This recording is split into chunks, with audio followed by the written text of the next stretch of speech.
Tatanim sa pamamagitan ng pagbabahagi ng salita ng Diyos so that people will experience the saving grace of the Lord. Amen po ba? At we are looking forward na hindi lamang po nila mararanasan ng kaligtasan ng Panginoon, pero they will surrender their lives and commit their lives to be a true follower of Jesus Christ. Iyon po yung atin pong ninanais po ng Panginoon para po sa ating pong simbahan, no? The Great Harvest. And last week po, ang ating pong pinag-usapan is, ano po yung last week na pinag-usapan natin? Sowing the seed. Okay? Ating pong pinag-usapan last week about sowing the seed is there is power in the seed. Okay? Na sa seed po, kahit maliit lang yan, merong matinding buhay doon sa nakapaloob sa seed, and the seed is the Word of God. It gives life, it gives salvation, because doon po sa seed o sa Word of God nare-reveal ang pagliligtas na ginawa ng Panginoong Jesus para sa sanlibutan. And the Word of God transforms lives. Amen? So we talk about din last week about the different condition of the soil. Now there is power in the seed, but the problem is not in the seed, but the problem is in the soil. Kaya may pagkakataon na kahit pare-pareho tayo naririnig ang mensahe, we hear the same message, pero we respond differently. May nagre-respond ng hindi maganda, may nagre-reject sa Word of God, merong mga nagre-respond na biglang tatalikod sa Panginoon pagka nagkaroon ng problema. Ano? Because the problem is not in the seed, but the problem is in the soil. There is a different condition of the soil. And the conditions of the soil is this: hard hearts. Na-evaluate na po ba natin ang ating sarili? Are we hard hearts? Okay, na matigas ang ating puso, ibig sabihin we choose to ignore the Word. Nandito ka, pero hindi ka nakikinig ng salita ng Diyos at hindi mo inuunawa ang salita ng Diyos. Okay? Rocky hearts, na mababaw kang Kristiyano, na mabilis kang tumalikod sa Panginoon kapag nakaranas ka ng pagsubok, bigla kang nagtatampo sa Lord. Ayoko na, Lord. Bigla mong hinihinto yung mga bagay na dapat mong ginagawa sa Panginoon dahil lang na ikaw ay nasubok. Dahil lang ikaw ay nahirapan. Ay rocky hearts. And thorny hearts, these people, yung thorny hearts are torn between the two. They are being torn. Okay? Between loving God and loving the world. They love God, they say they love God, but they also love the world. While loving God, they are pursuing the things of this world. And pagka po tayo ay patuloy na nagiging torn between pursuing the world and the Lord, darating ang panahon na sinisipsip ng mundo o sisipsipin ng mundo ang pag-ibig at init mo sa Panginoon, and eventually, you will see yourself being lukewarm Christian. Ay naniniwala po ako na wala pong lukewarm Christian sa NLA. Amen? Amen? Amen, kasi lahat po tayo ay good soil. Amen po ba? Amen. Ang good soil po ay nakikinig, inuunawa, at sinusunod ang salita ng Diyos, kaya patuloy na namumunga at nagpapatuloy sa Panginoon. Amen po ba? Amen.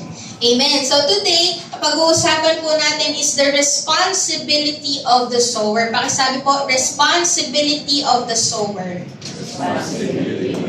But before we continue, let's all close our eyes, let's bow our heads, and let's pray. Father, we thank you for your presence. We thank you for your grace and for your mercy. And we pray, Father God, na patuloy, Panginoon, na mangusap ka sa buhay ng bawat isa. That today, Lord God, ang kaningingan mo ang makita ng bawat isa.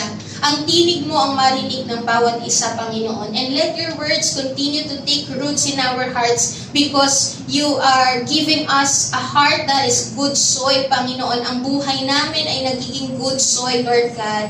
At naniniwala po kami that your words will take roots in our hearts, it will grow and multiply, it will bear much fruit, Panginoon. And we will experience and witness great harvest in our life, in our family, and in the church, Panginoon. Lord, dalangin po namin na patuloy mong buksan ang kalangitan at hayaan mong bumaba ang makapal mong presensya sa aming kalagitnaan. And saturate this place, Lord God. Cover this place, Lord God, with your presence, Lord. At hayaan mo, Panginoon, na maranasan ka namin more than before. Thank you so much, Lord. And we pray, Lord God, that as we listen to your message, our faith will continue to arise, Panginoon. Our faith will continue to be established, Lord God. At hayaan mo, Panginoon, that our faith will be unwaver, Lord God, will be unshakable, Panginoon, and we will have great faith, Panginoon. Maraming salamat, O Diyos. Sa inyo po namin pinabalik ang papuri pagsamba sa tayong pangalan ni Jesus. Amen. Okay, the responsibility of the sower. Doon pa rin po tayo sa Matthew 13, okay? Na pinag-usapan na po natin is the power of the seed, the condition of the soil, and today, the responsibility of the sower. So doon po sa parable na pinasa po natin last week, what does the sower represent in the parable? Ano nga ba yung nire-represent ng sower doon sa parable?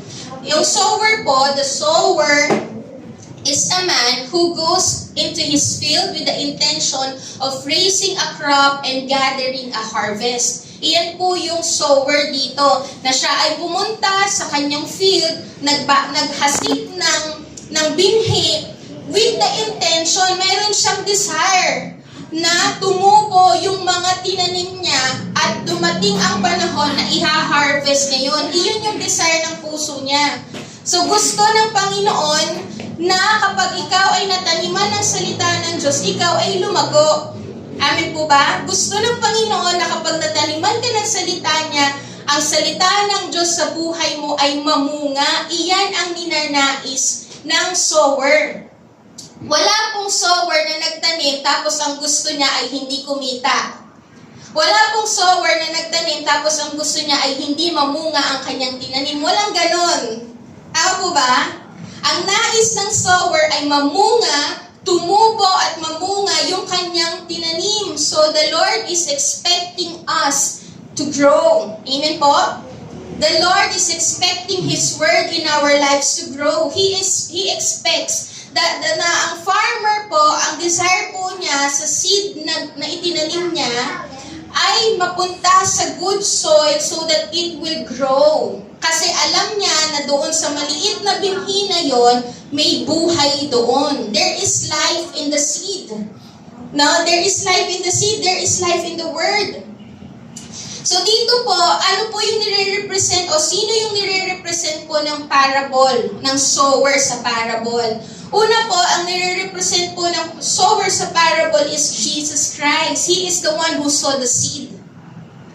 He is the one who sowed the seed. Jesus as the sower. Siya po yung nag-sow o nag-plant ng Word of God in our lives. And yung seed po na yon, bilang siya ang sower, the seed is Himself. Siya po mismo yung seed na tinanim. Jesus knows na sa pamamagitan lamang niya, tayo ay magkakaroon ng bunga o magkakaroon ng buhay. Kagaya na lamang po ng sinabi po sa John 12:24, because He knows that in Him there is life. So, ibig sabihin, siya yung tinatanim. Siya yung tinanim para magkaroon ng buhay. At pinakita po niya yung illustration na yon sa John 12:24. Siya po yung nagsasalita nito. At ang sabi po niya, nandyan po yun sa PowerPoint. John 12:24, ang sabi po doon, truly, truly, I say to you, unless a grain of wheat falls into the earth and dies, it remains alone. But if it dies, it bears much fruit. Ito po yung hinahintulad niya ang kanyang sarili sa isang wheat na kailangan maitanim at mamatay doon sa ilalim ng lupa para magkaroon ng bunga. Kasi hanggat hindi na itatanim ang kanyang buhay, hindi magkakaroon ng pagliligtas. So ito pong sinasabi ng Panginoong Jesus sa John 12:24 that the grain of wheat falls into the earth and dies. It speaks of Himself being buried and rose again. So siya po yung sower at ang seed po niya ay yung kanyang sarili na kailangan po niyang mamatay para magkaroon ng kaligtasan ang tao. Ito pong sinasabi na dito is a beautiful picture of the sacrifice of Jesus Christ. That He needs to fall into the earth and dies. And sa NLT po, ang ibig kong sabihin, o yung sinabi po sa NLT, he need to be planted into the soil and dies. Kailangan niyang matanim sa soil. So it speaks of Jesus that he need to die, he had to die to pay for the penalty of our sin. Okay? Hindi mangyayari, sinasabi po ng Panginoon dito na hindi mangyayari ang pagliligtas kung hindi siya mamamatay sa krus. Hindi ka magkakaroon ng buhay kung hindi siya mamamatay sa krus. Hindi magkakaroon ng buhay kung hindi siya matatanim. At yung sinasabing pagtatanim na yun ay he need to die on the cross. Through His death and resurrection, you will only have the eternal life. Sa pamamagitan lamang po ng kanyang kamatayan at pagkabuhay na magmuli, doon ka lamang magkakaroon ng buhay na walang hanggan. So this also show that He has the power over death. Okay? That His resurrection proves that He can give eternal life. Ibig sabihin po na yung pagkamatay po ng Panginoon sa krus ng Kalbaryo at ang kanyang pagkabuhay na magmuli ay pinapatunayan lamang na siya has the power to overcome death because He is God. Amen po ba? Therefore, if He is God, kung gano'n na siya ay Diyos, siya ang may kakayanan na magbigay ng eternal life, ng buhay na walang hanggan. Because it is only God who can give life to us. It is only God. Sinasabi po sa salita ng Diyos na ang Diyos lamang ang may kakayanan na magbigay ng buhay. So He is the one, Jesus as the sower, He is the one who sowed the seed, and that seed is Himself na He need to die and resurrected from the grave so that you may have eternal life. Because it is Him who can give life. Because in Him there is life. Amen po ba? Amen? He needs to be planted to produce crops so that many will be harvest. Kailangan po niyang mamatay at mabuhay na magmuli para ikaw ay magkaroon ng buhay na walang hanggan at ikaw ay maligtas. And hindi lamang po ang Diyos o ang Panginoong Jesus yung sower, but tayo rin po ay sower. Nire-represent din po natin yung sower dito sa sarili natin. Okay? In our case po, sa atin bilang mga disciple ng Panginoon, bilang mga tao na tagasunod ni Kristo, yung seed po natin na itinatanim ay ang salita ng Diyos. Ang tinatanim po natin bilang tayo ang sower, ang tinatanim natin ay ang salita ng Diyos. Kung si Jesus ang kanyang tinanim ay ang kanyang sarili, tayo ang tinatanim po natin ay ang salita ng Diyos. Because in the Word of God, it reveals yung pagliligtas na ginawa ni Kristo sa sanlibutan. Nasa salita po ng Diyos na ipapahayag ang pagliligtas ng Panginoon. Kaya natin nasabi that there is life in the Word. Because in the Word, it reveals the salvation of Jesus Christ, the gospel of God. So sowing the seed represents sharing God's Word with others. Iyan po yung sowing the seed. Na kung ikaw ay tinawag ng Panginoon o ikaw ay tagasunod ni Kristo, ikaw yung sower. At yung pagtatanim na gagawin mo, it represents of sharing the Word of God with others. Iyan po yun. Especially the message about the kingdom of God. Iyan po yung mga tinatanim natin. Nagbabahagi tayo ng katuruan patungkol sa kaharian ng Diyos, patungkol sa pagliligtas ng Panginoon. Tinatanim natin yung mabuting balita na the God the Father sent His Son Jesus Christ into the world to be our Savior. So the sower is anyone who shares the Word of God. Tayo po ba ay sower? Tanong po, sower po ba tayo? Tayo po ba ay nagtatanim? No? tayo ay nagtatanim, ibig sabihin we share God's word. And alam niyo po ba, as a sower, all of us, in this parable po, all of us are called to sow seed. Lahat po tayo ay tinawag para magtanim ng salita ng Diyos. Hindi lamang po preachers, hindi lamang po pastors, hindi lamang mga missionaries or teacher. Hindi lamang po sila ang binigyan hindi lamang po sila ang tinawag ng Panginoon para magtanim, kundi tayong lahat, all of us are called to sow seed.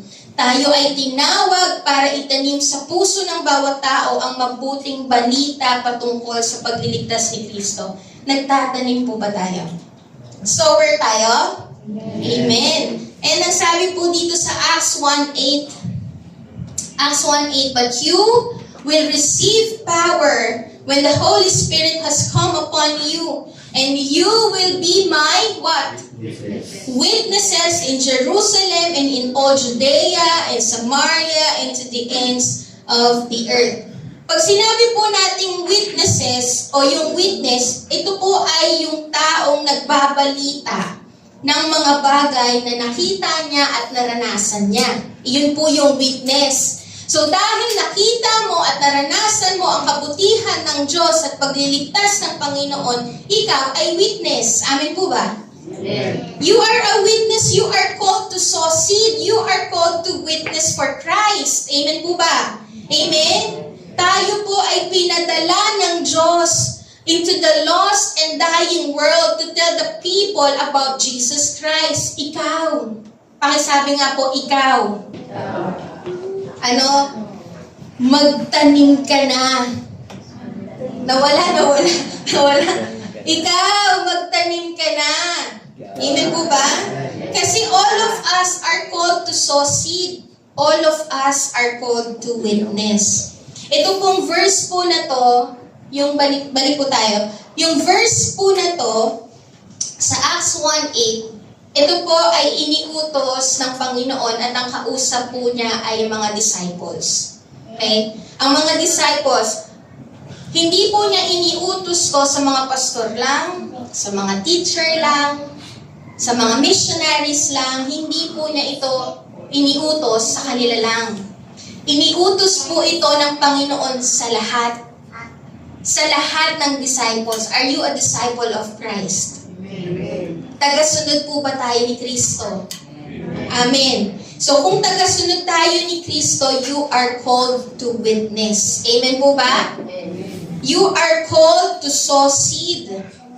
If you are a true committed follower of Christ, you are called to plant a seed. You are called to share the gospel of Jesus Christ and about the kingdom of God. Amen? Amen? Ikaw yon. Amen po ba? Amen. Ikaw po ang iniutusan ng Panginoon na magtanim. Amen? Amen. Amen. Hallelujah. And as a sower po, just like the farmer, kagaya kanina ng ating illustration, just like the farmer, meron po siyang desire na itanim yung binhi. Kahit maliit lang yung binhi, meron siyang desire na itanim yung binhi kasi alam niya na yung binhi na yon, yung nakapaloob sa binhi na yon ay merong buhay. No, may buhay, there is life in the seed. And tayo din bilang tayo ay iniutusan ng Panginoon na magtanim ng salita ng Diyos. Dahil alam natin na may buhay sa salita ng Diyos, hindi po natin yon ipagkakait. Amen po ba? But our desire is to plant the seed of the Lord. We have the desire to plant the word of God into the hearts of the people because we know that they will have life the moment na nataniman sila ng salita ng Diyos. Magkakaroon ng buhay. Kagaya po ng sinabi natin last week, ang isang ground po ay it is only ordinary and plain kapag walang itinanim na binhi. Pero the moment na tinaniman niya ng binhi at tumubo yung binhi, doon po gumaganda yung ground. Gumanda lang yung ground, hindi because of the ground. Gumanda yung ground, it is because of the seed. Amen po ba? So, it is because of the Word of God kaya magiging mabunga ang iyong buhay. You will only ordinary and your life will only be plain if the Word of God is not planted in your life. The moment, ang salita lamang po ang magbibigay ng buhay sa iyo.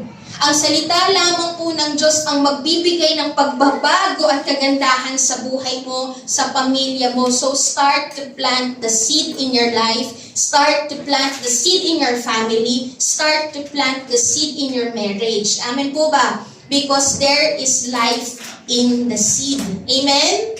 Amen? Start to plant. Amen po ba? Magtanim tayo. Amen? Pakisabi po sa katabi, magtanim ka na. Start to plant because there is life in the seed. It is only the seed who can make your life beautiful. Amen po ba? It is only the Word of God who can transform your life. At magbibigay ng buhay sa marriage mo, sa family mo, sa iyong buhay. Kaya start to plant that seed. Amen? Amen? Magtanim ka na. Amen? Tayo po ay magtatanim na. Amen po ba? Amen. Baka lumabas po tayo farmer na, no? Amen? Farmer tayo. Tayo ay nagtatanim. Amen? Hallelujah. So, ngayon po, we will talk about the principles of sowing and reaping. Sa Bible po, meron pong sinasabi ang salita ng Diyos patungkol sa pagtatanim at pag-ani. Pag-uusapan po natin yan ngayon. Okay? The principles of sowing and reaping. Unang-una pong bagay about the principle of sowing and reaping. Kung tayo po ay nagdidesisyon na magtanim ngayon, meron po tayong i-expect sa pagtatanim na gagawin natin. The principle of sowing and reaping. Unang bagay, a seed will not fulfill its purpose until it is planted. Hindi po mangyayari na kahit na may buhay sa salita o may buhay sa seed, hindi po mangyayari na mafulfill yung buhay na yon inside that seed kung hindi mo muna itatanim. Okay? Every seed has a powerful potential. There is life in it. But it will not achieve its potential and purpose if it will not be planted. Kaya kailangan magtanim. Amen po ba? Pakita ko lamang po sa inyo itong picture na to. Yung sequoia seed. Ay, sequoia tree pala. Kaya yung sequoia tree po na to, ito po ay lumalago po siya, tumatangkad po siya, o tumataas po siya ng mga nasa 400 feet tall. Grabe, no? Ang taas. Kung papansin ninyo, napakaliit ng mga tao kung i-compare sa tree na to. Okay? Pero alam niyo po ba itong tree na to na kayang tumubo ng 400 feet tall, ito po ay nagmula lang sa, sige po, next slide. Nagmula lamang po siya sa ganyan kaliit. Ganyan lang kaliit, no? There is potential on that seed. There is life on that seed. Kaya lang, hindi mafulfill yung potential ng seed na yan kung hindi mo itatanim. Ano? Merong matinding paglago at bunga na nakapaloob sa seed pero hindi yun mangyayari kung hindi mo itatanim. Growth and fruit will only happen if you will start to plant seed.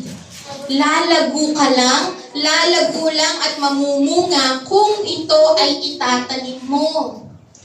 So don't expect growth or don't expect harvest if you are not planting seed. Kung hindi ka naman nagtatanim, don't expect growth and harvest. Because growth and fruit will only happen if you will start to plant seed. For example na lang, sa multiplication sa church, ninanais natin na lumago ang church, ninanais natin na dumami tayo. Dumami tayong nagsasama-sama na magpuri sa Panginoon at kilalanin ang Diyos, pero hindi tayo nagtatanim ng salita ng Diyos. Anong i-expect natin? Tama po? Tama? If you want to expect the church to grow, then you need to start planting seeds. Amen po ba? Start to plant. Magtanim ka na. Pakisabi po ulit, magtanim ka na. Amen? Also in the family. Di ba? Nag-expect tayo na maging maayos at lumago sa Panginoon ang ating pamilya. Pero alam niyo po ba na hindi yan magiging maayos at hindi po lalago sa Panginoon ang pamilya natin kung hindi tayo mag-uumpisang magtanim ng salita ng Diyos. Amen po? Don't expect your family to grow in the Lord if you are not planting the Word. Amen po ba? Amen? So don't expect growth and fruit if you are not planting seed. Because growth and fruit will only happen when you start to plant seed. Also in your marriage. Diba? In-expect mo that you will have a godly marriage, pero you are not planting seeds of godliness. You are expecting na maging maayos, maging godly yung marriage nyo, yung pagsasama nyo, pero hindi makita yung binhi ng godliness sa buhay mo. Ano? You need to start to plant seed of godliness in your life. Kagaya na lang po ng sinasabi sa 1 Peter 3:1-2. Ang sabi po doon sa 1 Peter 3:1-2, basahin ko na lang po ng mabilis, para po ito sa mga asawang babae. Sabi po dito, kayo namang mga babae, pasakop kayo sa inyong asawa, at kung mayroon sa kanila na hindi pa naniniwala sa salita ng Diyos, mahihikayat din silang sumampalataya dahil sa inyong magandang asal kahit hindi na kayo magpaliwanag pa sa kanila. Sapat nang makita nila ang inyong makadiyos at malinis na pamumuhay. Start to plant seed of godliness if you want your marriage to be godly. At hindi lamang po sa asawang babae, baka akala niyo po ako ay kampi sa asawang lalaki. Ano? Hindi po. Hindi mangyayari yun. Sa mga asawang lalaki naman, nasan po mga asawang lalaki? Nawala. Okay, ang sabi po sa mga asawang lalaki, if you want your marriage to be godly, then ito yung mga bagay na dapat mong gawin. Kayo namang mga lalaki, unawain ninyo. Amen. Unawain ninyo at pakitunguhang mabuti ang inyong asawa. No? At tulad ninyo'y may karapatan din sila sa buhay na walang hanggan na kaloob ng Diyos. Gawin ninyo ito nang sa gayon ay walang magiging sagabal sa inyong mga panalangin. If you want your family and your marriage to be godly, lumago sa Panginoon, if you want growth and fruit, if you are expecting growth and fruit in your family and in your marriage, then start to plant seed. Amen po? Ganoon din po sa church, we need to start to plant seed if we are expecting multiplication in the church. If we are expecting great harvest in the church, start to plant seed. Amen? Amen. Even in the ministry, start to plant seed. If you want your ministry to grow, start to plant. Amen. Magtanim ka na. Pakisabi po ulit sa katabi, magtanim ka na.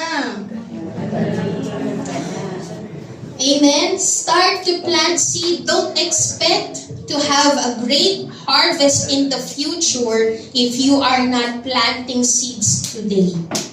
Don't expect. But because you are planting seeds today, then expect that there is growth and there is fruit in the future. Amen po ba? There will be harvest. You need to plant seeds today. Magtanim ka na. Ecclesiastes 11:4. Sabi po sa Ecclesiastes 11:4, he who observes the wind will not sow, and he who regards the clouds will not reap. Sa Tagalog po, ang sabi po dito, ang naghihintay ng pagtigil ng hangin ay hindi kailanman makapaghahasik ng kanyang binhi. At ang nag-aalala sa patak ng ulan ay hindi makapag-aani. So don't wait for a better time. No? Kasi never kang makapaghahasik ng binhi. Ang salita ng Diyos, kung mag-aantay ka na tumigil ang hangin o maging maayos ang iyong paligid. Lord, Aayusin ko muna yung marriage ko, yung buhay ko. Aayusin ko muna ang trabaho ko at saka ako susunod sa iyo. At saka ako magtatanim. Hindi. You need to plan first and then expect growth tomorrow. Amen po ba? Don't wait for a better time. If you are waiting for a perfect situation to start planting seed, you will definitely not plant seed. Hindi tayo magtatanim. Because there's never a better time to plant than right now. Kagaya po ng sinabi natin last week. The right time is what? When? Now. The right time is now. 2 Corinthians 6:2. For God says, at just the right time I heard you. On the day of salvation I helped you. Indeed, the right time is now. Today is the day of salvation. Hindi na po tayo dapat maghintay pa kung kailan tayo maghahasik ng salita ng Diyos, ng binhi. It is today. Everything, kagaya ng sinabi ko po sa inyo, lahat ng bagay patungkol sa Diyos, ang tamang oras ay laging ngayon. Amen po ba? Kung magre-repent ka, ngayon na. Kung magsusurrender ka sa Panginoon, ngayon na. Kung gusto mong maging mainit sa Panginoon, ngayon na. Kung gusto mong maglingkod at mag-commit sa Diyos, ngayon na. Today is the right time. Amen po ba? You need to plant seed. Don't expect growth and fruit tomorrow if you are not planting seed today. Plant seed today. Amen po ba? Magtanim ka na. Now na. Amen. Nagiging tita girl tuloy ako. Now na. Okay? 1 Corinthians 3:6, ang sabi po dito, I planted, Apollos watered, but God gave the growth. Ito pong verse po na to, ang background po nito ay negative. Kasi sa isang church po, nagkakaroon po sila ng division na ako ay susunod lamang kay Apollos, ako ay susunod lamang kay Paul, ako ay makikinig lamang kay Apollos, ako ay makikinig lamang kay Paul. Okay? Pero ang sinabi po ni Paul sa kanila ay you need to be united because I planted, ako ang nagtanim, si Apollos ang nagdilig, pero ang Diyos pa rin ang nagpapalago. Lahat tayo ay may kanya-kanyang function in the church. Pero kung i-relate po natin ito sa pinag-uusapan po natin today, ang ibig sabihin lang po nito is this, walang palalaguin ang Diyos kung wala kang tinanim. Ano ang palalaguin ng Diyos? God gave the growth. Ano ang palalaguin ng Diyos kung wala munang tinanim si Paul? Amen? Nakita niyo po yung picture? Ano ang didiligan ni Apollos kung walang tinanim si Paul? Walang palalaguin ang Lord kung wala kang tinatanim. Walang didiligan at walang makikitang bunga kung wala kang tinatanim. Amen po ba? Kasi ano ang palalaguin ng Diyos kung hindi ka nag-uumpisang magtanim? Naintindihan po? Sa'yo mag-uumpisa ang pagkilos para may mapalago at mapamunga ang Diyos. Magtanim ka.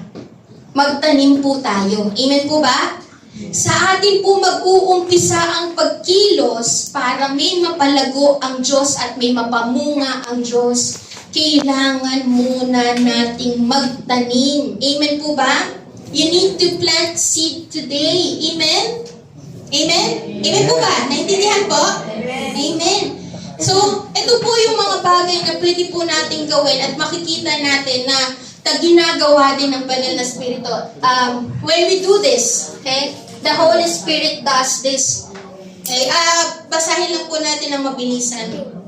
Now, when we sow a seed, kapag ikaw ay nagtanim, the Holy Spirit saturates the heart. Okay? When we water the seed, He gives life to it. Meron kang parte. Meron po tayong parte sa paglago. At ang parte natin ay laging magtanim. Kagaya po kanina, ang parte ng mga tao, ng lingkod ng Diyos ay magtanim at magdilig. At ang Diyos ang nagpapalago. You have your part. We have our part. Okay? We fertilize the seed, He causes it to grow. We dig the ground, He prunes the crops. We weep, He ripens it. We go, He accompanies. We tell story, He brings conviction. Kapag tayo ay nagsasalita ng word ni Lord, nagtatanim ng salita ng Diyos, si Lord ang naglalagay ng conviction sa puso ng tao. Kaya lang, hindi mangyayari na magkaroon ng conviction ng isang tao kung hindi mo muna tinaniman ng salita. Amen? Amen po ba? Ano yung magiging standard niya ng katwiran ng Diyos kung walang nagsabi about the standard of the righteousness of God? Naintindihan po ba? We lift up Jesus. He reveals Him to their heart. We declare the good news. He draws the people. We pray. He empowers. We ask for a decision. He performs the spiritual birth. What do I need to Tayo po ang nagli-lead sa mga tao to pray for salvation, pero ang Panginoon pa rin at ang banal na Espiritu pa rin ang nagbabago at nagbibigay ng ng experience of being born again. Okay, naintindihan po? Kailangan mong magtanim. Kailangan po muna nating magtanim. Amen? Amen. And planting seed is when? Now. It is today. Amen po ba? Amen? May binhi ka na? Amen. Ayun, nasa cellphone mo. Nasa bag mo. Yung Bible, yung salita ng Diyos, ayan ang binhi natin. Itanim natin sa mga tao. Amen po ba? Amen? Pangalawa po, growth takes time. Second po, principle about sowing and reaping, growth takes time. So you need to be patient, be consistent, and be faithful. Growth takes time. Pakisabi sa katabi, it takes time. Be patient. Amen. Kagaya na lang po ng planting bamboo tree. Yung mga, yung story po about planting bamboo tree. Ang bamboo tree po ay pagka tinanim mo po siya, diniligan mo siya at nag-fertilize ka, for the first year, wala pong nangyayari. And then, darating po yung second year, tuloy-tuloy mong ginagawa yung watering and fertilizing the bamboo tree or the bamboo shoots, wala pa rin pong mangyayari doon. Darating yung third time, third year, fourth year, fifth year, sixth year, walang mangyayari. Kahit na tuloy-tuloy mong dinidiligan, fini-fertilize, walang nangyayari. But on the seventh year of being consistent in watering and fertilizing the bamboo, it will start to sprout. Yun na po ay mag-uumpisa ng magkaroon ng mga shoots. Okay? Yun po ay mag-uumpisa ng tumubo. And pagka po ang bamboo tree, when the bamboo tree starts to sprout, it can grow 3 feet overnight. And it can grow 9 feet in a week kapag nag-umpisa na siyang mamunga o tumubo. So, kung papansinin niyo po doon sa nangyari sa bamboo tree, kung tayo ay hihinto in watering and fertilizing the bamboo, you will never see how tall the bamboo will become. Amen po? Tama po ba? Kung mahihinto ka, kasi growth takes time. Huwag mong hintuan ang mga bagay na pinagagawa sa iyo ng Diyos bilang lingkod. Patuloy kang magtanim, patuloy kang magdilig sa pamamagitan ng pagbabaan ng pananalangin. Patuloy kang maglingkod. Because growth takes time. Same in sharing the word and discipling people. No? It will take years to see the fruit in their lives. Hindi po siya overnight. It takes year para makita na naglilingkod na si Kuya Estoy. It takes year para makita na lumalago na si Ate Fe, si Kuya Rick. It takes year to see na nagsasalita na sa harap si Ate Jean, si Ate Lori. It takes years. No? It takes years. Growth takes time. You need to be patient bilang nagtatanim. You need to be patient. Being patient is being consistent and being faithful sa mga bagay na dapat mong ginagawa para makita ang paglago ng ginagawa mong pagtatanim. You need to be consistent and be faithful. You need to be consistent sa pagtatanim sa pamilya mo. at pananalangin sa pamilya mo. You need to be consistent and be faithful. You need to be consistent sa pagtatanim at sa finances mo, pananalangin sa finances mo. You need to be consistent sa pagtatanim at pananalangin sa disciple mo, maging sa ministry mo. You need to be consistent and be faithful, be patient. Amen po ba? Amen? You need to keep on planting the seeds by sharing the Word of God. Bilang mga nagtatanim, huwag mong hintuan. Amen po? Huwag kang hihinto ng pagtatanim. Keep on sowing. Amen? Amen? Keep on sowing. And keep on watering the seed by praying to them, praying for them. Magtuloy-tuloy ka lang. Nadiligan sila sa pamamagitan ng pananalangin. Kasi naniniwala po ako, as we continue to pray for the people, pinalalambot po yan ng Diyos. Pinalalambot ng Diyos ang kanilang mga matitigas na puso. Naniniwala po ako doon.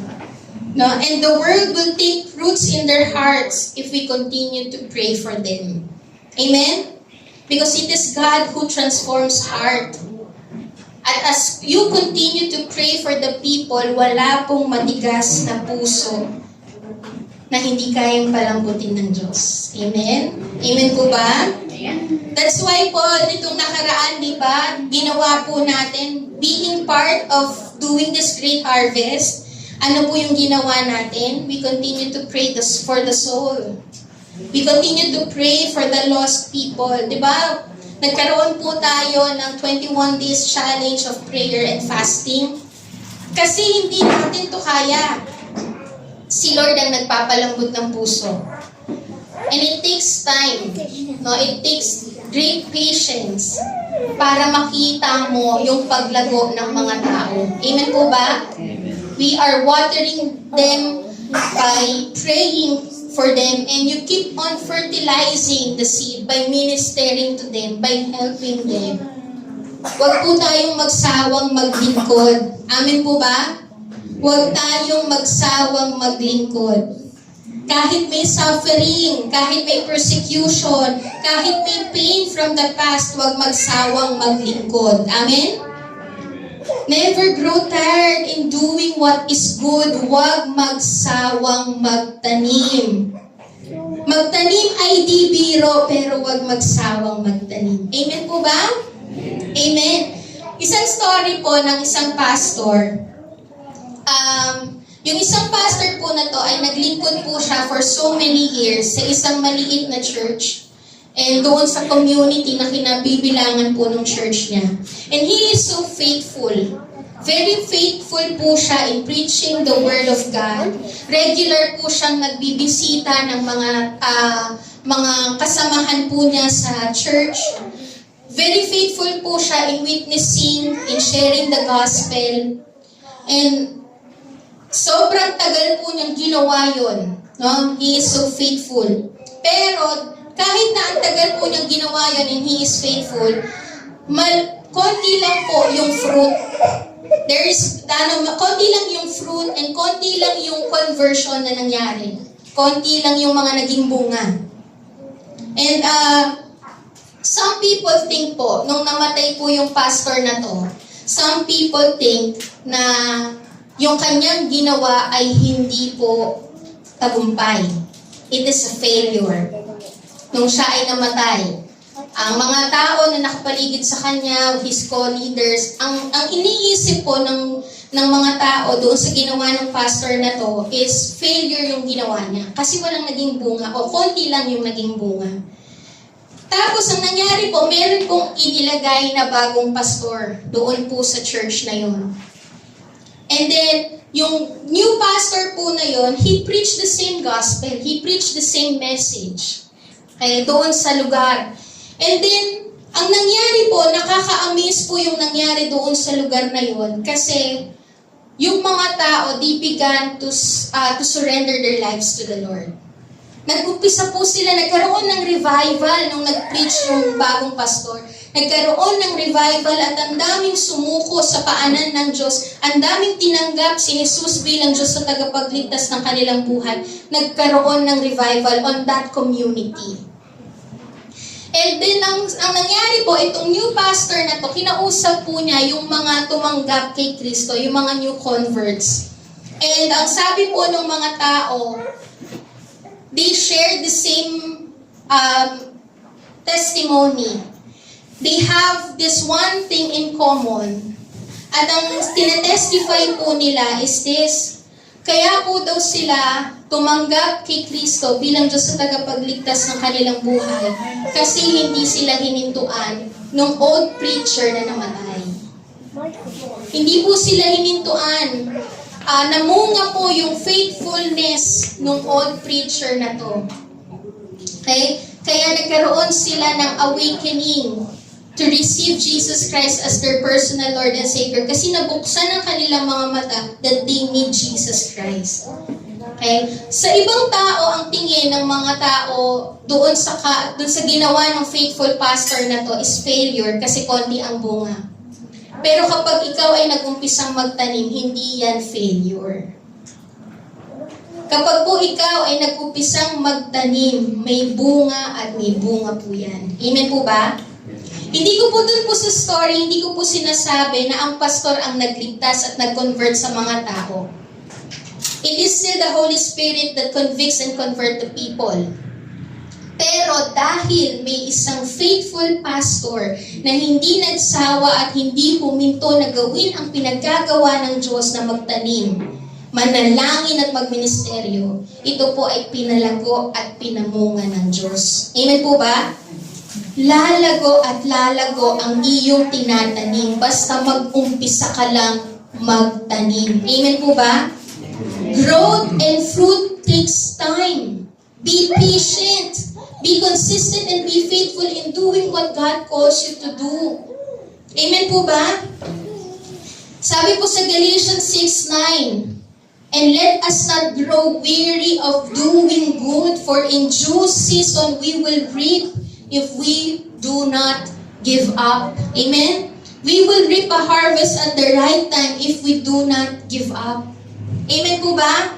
Kasi lagi po talaga na i-fulfill ng salita ng Diyos ang kanyang purpose. Sabi po sa Isaiah 55:11, so shall my word be that goes out from my mouth. It shall not return to me empty, but it shall accomplish that which I purpose and shall succeed in the things for which I sent it.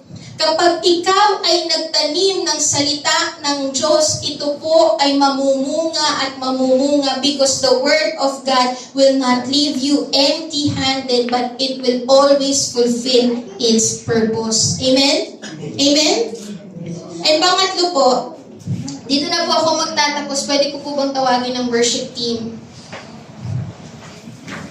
When you plant, you will definitely harvest. Pakitapik nga po yung katabi. Baka natutulog na yan eh. Hindi na yan nagtatanim, kundi nagtutulog-tulog na yan. Okay?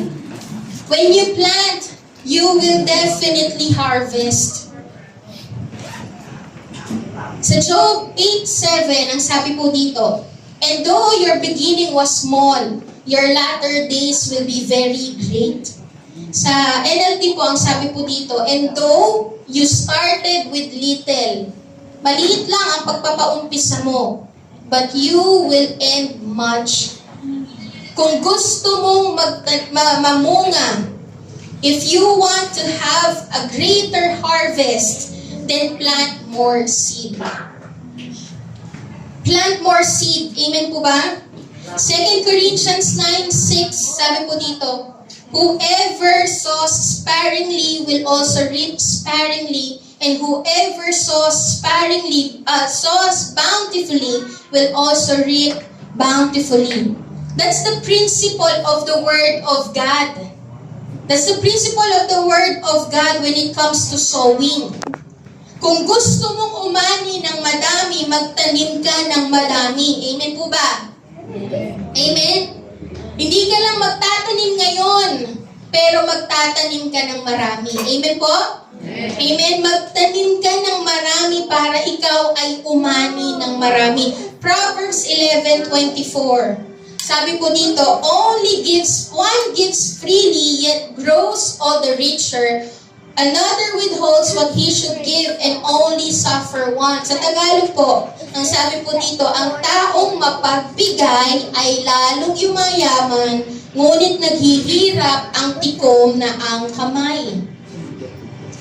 The reason bakit hindi tayo nakakaani o nakakaranas ng saganang pagpapala dahil may mga bagay tayong dapat binibigay. Ang sabi po dito, another withholds what he should give. Yung mga bagay na dapat mong binibigay ay hindi mo binibigay, kaya mas lalo kang naghihirap. Ayan po yung sabi. The reason bakit hindi ka nakakaranas ng ani, the reason bakit hindi ka nakakaranas ng saganang pagpapala, kasi yung mga bagay na dapat mong tinatanim ay hindi mo tinatanim. Kinakain mo pa.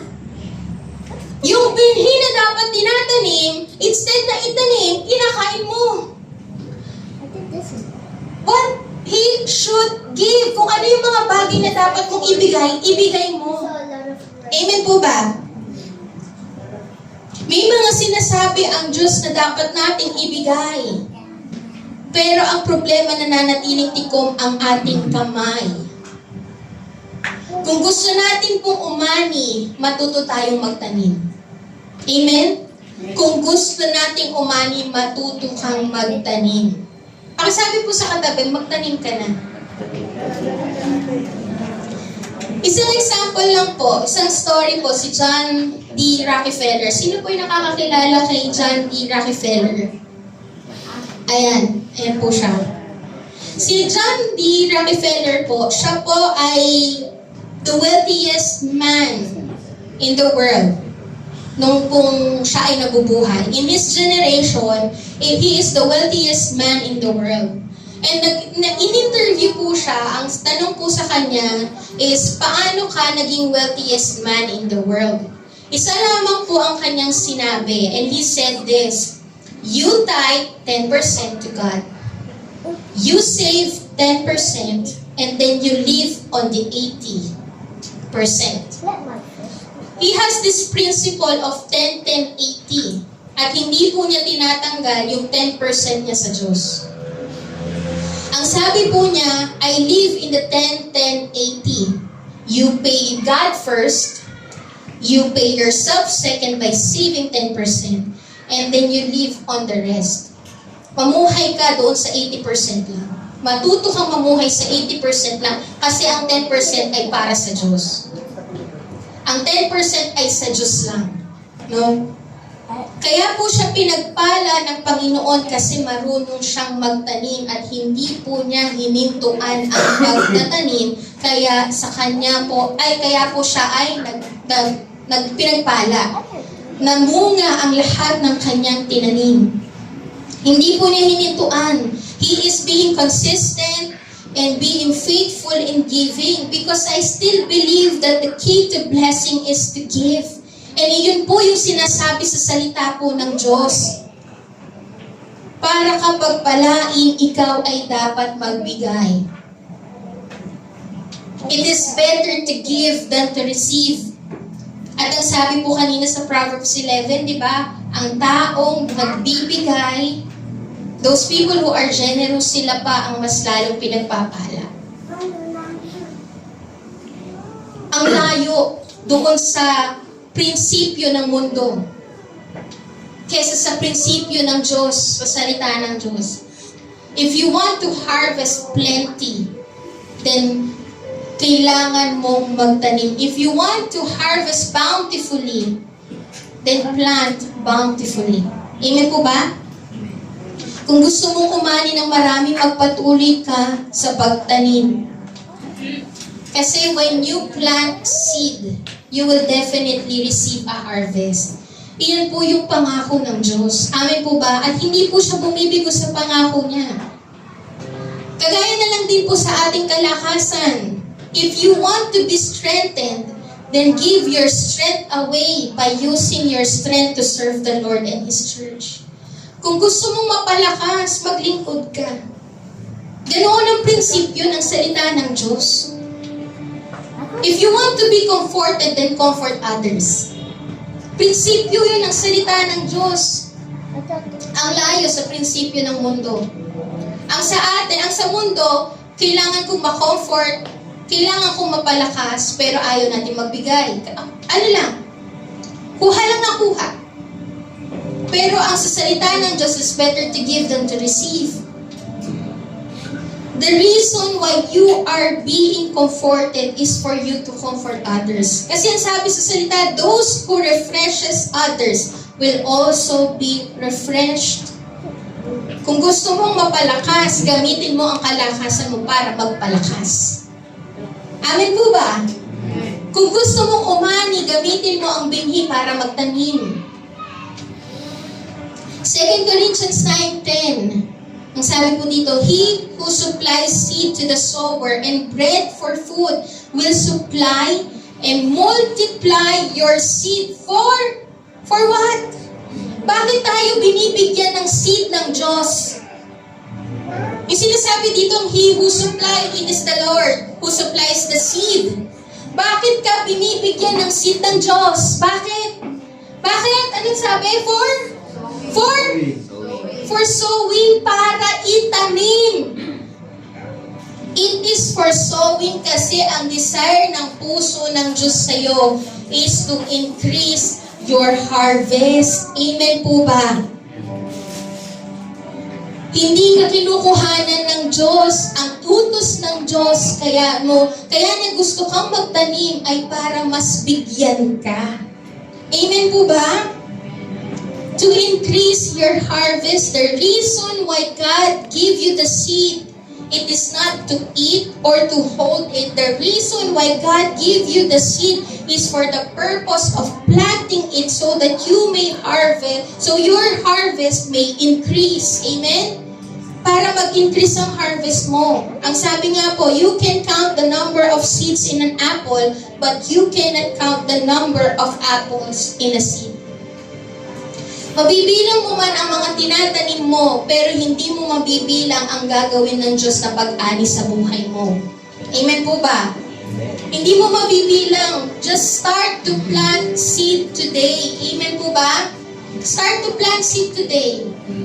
It is the Word of God. It is about giving, planting the Word of God in your family, in your marriage, planting the seed of godliness. Giving, yan po yung sinasabi ng Diyos na pagtatanim. Never stop sowing because in the right time, you will reap a harvest. Amen po ba? Kapag ikaw ay nagtanim, makakaasa ka na ikaw ay aani. Sino dito ang gustong umani ng marami? Minsan ang gusto natin, ani lang. Pero ayaw nating magtanim. Kailangan mong magtanim para ikaw ay umani. Ang tanong na lang po dito ngayon, sino ang gustong magtanim? Sino ang excited ng magtanim? Amen? At kapag ikaw ay nagtanim, expect growth and fruit in your life, in your family, in your ministry, in your spiritual life. Amen po ba? Start to sow seed today. Plant seed today. And I tell you, you will witness great harvest tomorrow. Amen po ba? Amen? Ang lahat ng gustong umani ay dapat marunong magtanim. Amen? Pwede po ba tayong tumayo lahat?